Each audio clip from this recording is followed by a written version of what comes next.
5 minute से कम समय में पुरुषोत्तम खंडेलवाल जी अपनी बात रख दें। जरा प्रयास करिए, देखिए कैसे होता है। माननीय अध्यक्ष जी,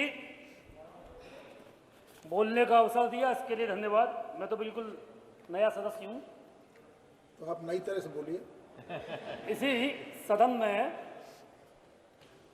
हमारे मार्गदर्शक आदरणीय कल्याण सिंह जी ने पंडित दीनदयाल उपाध्याय के सपनों को साकार करने के लिए एक सोच दिया। गांव गरीब किसान, झोंपड़ियों का इंसान, बेरोजगार नौजवान, दलित शोषित पीड़ित महिलाओं का उत्थान, ये सोच दिया था। आज हमारे माननीय वित्त मंत्री जी ने इसी सोच के आधार पर बजट प्रस्तुत किया है। मेरा विश्वास है कि समाज के अंतिम सीढ़ी पर जो व्यक्ति बैठे हुए हैं उनकी क्रय शक्ति को बढ़ाने में ये बजट कारगर होगा। और जब ये बजट कारगर होगा और समाज की अंतिम सीढ़ी पर जो व्यक्ति बैठा हुआ है उसकी खरीदने की ताकत बढ़ेगी, तो उत्तर प्रदेश के व्यापारियों की स्थिति और व्यापार की स्थिति में भी आमूल चूल परिवर्तन होगा, आमूल चूल सुधार भी होगा। मान्यवर, इस बजट में आगरा में 200 मेट्रो की स्थापना के लिए 286 करोड़ का प्रावधान किया गया है। निश्चित रूप से आगरा के आवागमन में काफी सुधार की स्थिति बनेगी।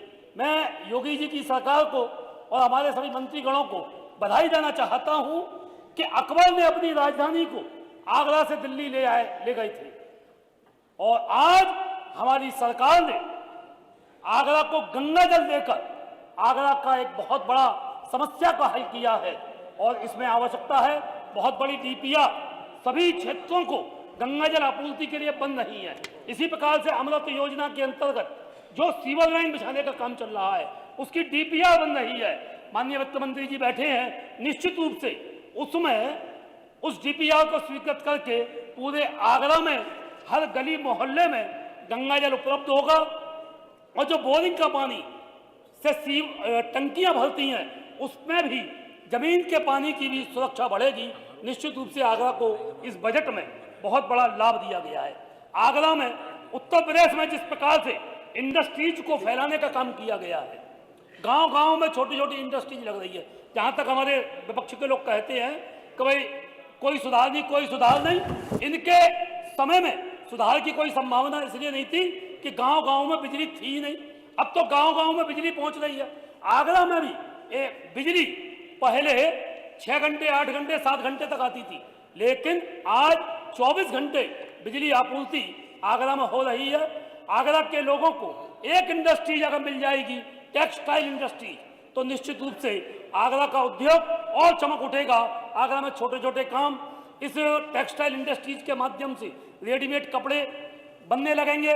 चेन, उसके साथ में जो चेन, बटन, धागा, और साथ में कपड़ा बनाने के लिए लूम, गिरे जो सूरत और भीलवाड़ा जैसी जगह पे लगे हुए हैं, वो आगरा में अब बिजली की पूरी आपूर्ति हो चुकी है, तो वो इंडस्ट्रीज लगेगी। तो जो सपा, कांग्रेस, बसपा के लोगों ने आगरा को पॉल्यूशन लेस इंडस्ट्रीज देने का जो वायदा किया था, उस वायदे को ये तो पूरा नहीं कर पाए, लेकिन मुझे विश्वास है कि हमारी सरकार आने वाले समय में एक टेक्सटाइल इंडस्ट्री आगरा को देकर, आगरा में जो ताजमहल के कारण सारी इंडस्ट्रीज चौपट हो गई है, निश्चित रूप से ये लोग देंगे। गंगा जल के लिए निश्चित रूप से जो 200 करोड़ रुपया और 288 करोड़ रुपया सीवर लाइन बिछाने के लिए जो स्वीकृत हुआ है स्मार्ट सिटी के अंतर्गत, निश्चित रूप से उसको बहुत बड़ा फायदा होगा। मैं एक सुझाव भी देना चाहूंगा, कुछ स्थानीय स्तर पर सरकारी विभाग जबरदस्ती का टिकट लगाती है। जैसे उद्यान विभाग ने आगरा के पालीवाल पार्क में टिकट लगाया, टिकट लगाया, और वह टिकट लगाने पर 6 महीने में मात्र 1,22,000 रुपए प्राप्त हुए।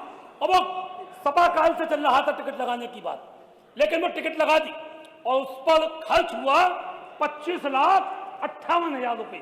मैं आदरणीय वित्त मंत्री जी से कहना चाहूंगा कि ऐसी सपा बसपा काल में जो योजना चल रही थी, ताजमहल उस पर सिकंदरे पर, आगरा के ऐतिहासिक स्थल एतमादौला पर जो विकास प्राधिकरण ने शुल्क लगाया हुआ है, वहां मात्र 50-60 हजार रुपए महीना आता है, और सरकार और वहां विभाग के 2-2 लाख रुपए खर्च होते हैं।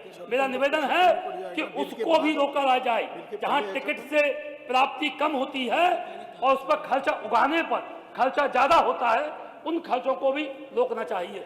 हालांकि बजट से संबंध नहीं है, मैं कहना चाहूंगा कि जो आय प्रमाण पत्र बनवाए जाते हैं उनमें भी दिक्कतें आ रही हैं, सभी जगह आ रही होंगी।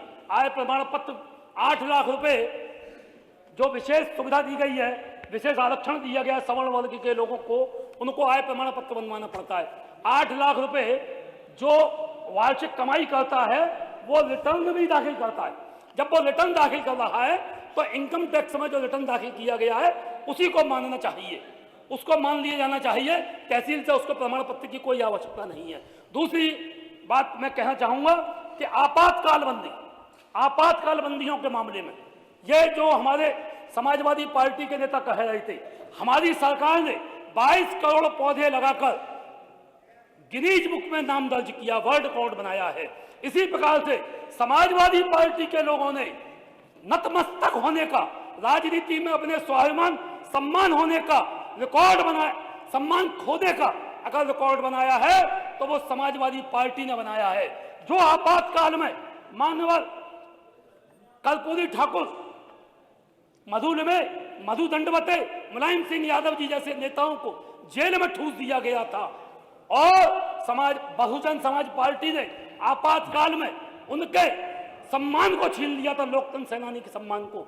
उस सम्मान को छीनने वाली सपा के सामने, कांग्रेस के सामने ये नतमस्तक होती हैं। मैं अपनी सरकार से भी आग्रह करना चाहूंगा। अब आप समाप्त करिए। बस 1 मिनट में समाप्त कर दिया हूं कि आपातकाल बंदी जो लोकतंत्र में स्वतंत्र भारत का, स्वतंत्रता के बाद का सबसे बड़ा आंदोलन था, उन आपातकाल बंदियों का जो सम्मान चल रहा है वो सम्मान तो जारी रहे, साथ में उनके लिए वॉल्वो बस भी और उनके लिए एक सुविधा और कर दी जाए। क्योंकि आरक्षण का जहां तक सवाल है, स्वतंत्रता संग्राम सेनानियों के आश्रितों से अनेक सीटें खाली रह जाती है। मैं चाहता हूं पूरा सदन इस बात के लिए, क्योंकि उस लड़ाई में बहुत जोरदार लड़ाई लड़ी थी आपातकाल बंदियों ने, वो आरक्षण जो स्वतंत्रता संग्राम सेनानियों के आश्रितों से पूरा ना हो, उस आरक्षण के कोटे को लोकतंत्र रक्षक सेनानियों के आश्रितों से पूरा किया जाए। मैं चाहता हूं कि लोकतंत्र सेनानी जो आज हम सदन में बैठे हैं, उस लोकतंत्र की रक्षा के लिए जो लोग जेल गए थे, उनके समर्थन में आप सब लोगों का समर्थन अगर होगा तो निश्चित रूप से समाज में एक अच्छा संदेश जाएगा, सही काम करने वाले लोगों को एक संदेश मिलेगा। ठीक है, आप बैठिए। और पेंशन बढ़ाने की बात तो रहती है, कोई बात नहीं है, लेकिन एक सम्मान जरूर मिलना चाहिए। ठीक है जी, आपने मुझे समय दिया इसके लिए धन्यवाद। जय हिंद। बहुत धन्यवाद पुरुषोत्तम।